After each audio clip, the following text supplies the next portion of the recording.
Chief Rawalpindi Mirza Shafiq की report के मुताबिक लॉ एंड ऑर्डर की मुमकिन सूरत-ए-हाल के पेश नज़र Rawalpindi police security high alert CPO Syed Khalid Hamdani SSP operation SSP investigation और सीनियर अफसरान फील्ड में मौजूद रहकर इंतजामात का वक्तन फ़ौक्तन जायज़ा ले रहे हैं। 7500 से ज़्यादा अफसरान और जवान सिक्योरिटी और ट्रैफिक फ्राइज सर अंजाम दे रहे हैं। शहर भर की तमाम मरकजी शहरों पर पुलिस तैनात की गई है। तमाम सीनियर अफसरान फील्ड में मौजूद सिक्योरिटी इंतजाम की निगरानी कर रहे हैं। थानों की मोबाइल एलीट कमांडोज और डॉल्फिन फोर्स मुकामात पर गश्त कर रहे हैं। सीपीओ सेफ सिटी और दीगर सीसीटीवी कैमरों से लम्हा ब लम्हा मॉनिटरिंग की जा रही है। रावलपिंडी में दफ़ा 144 नाफज है। किसी भी गैर कानूनी इज्तिमा की इजाज़त नहीं दी जाएगी। दफ़ा 144 के मौसर नफाज को यकीनी बनाया जाएगा। रावलपिंडी पुलिस के बेहतरीन सिक्योरिटी इंतजाम के पेश नज़र अमन अमान की सूरत-ए-हाल बेहतरीन रही।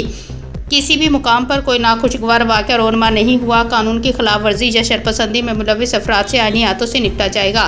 शहरियों के जान माल की हिफाजत और कानून की बालादस्ती अव्वली तरजीह है, जिसे यकीनी बनाएंगे शहर किसी भी गैर कानूनी या शरपसंद सरगर्मी का हिस्सा न बने।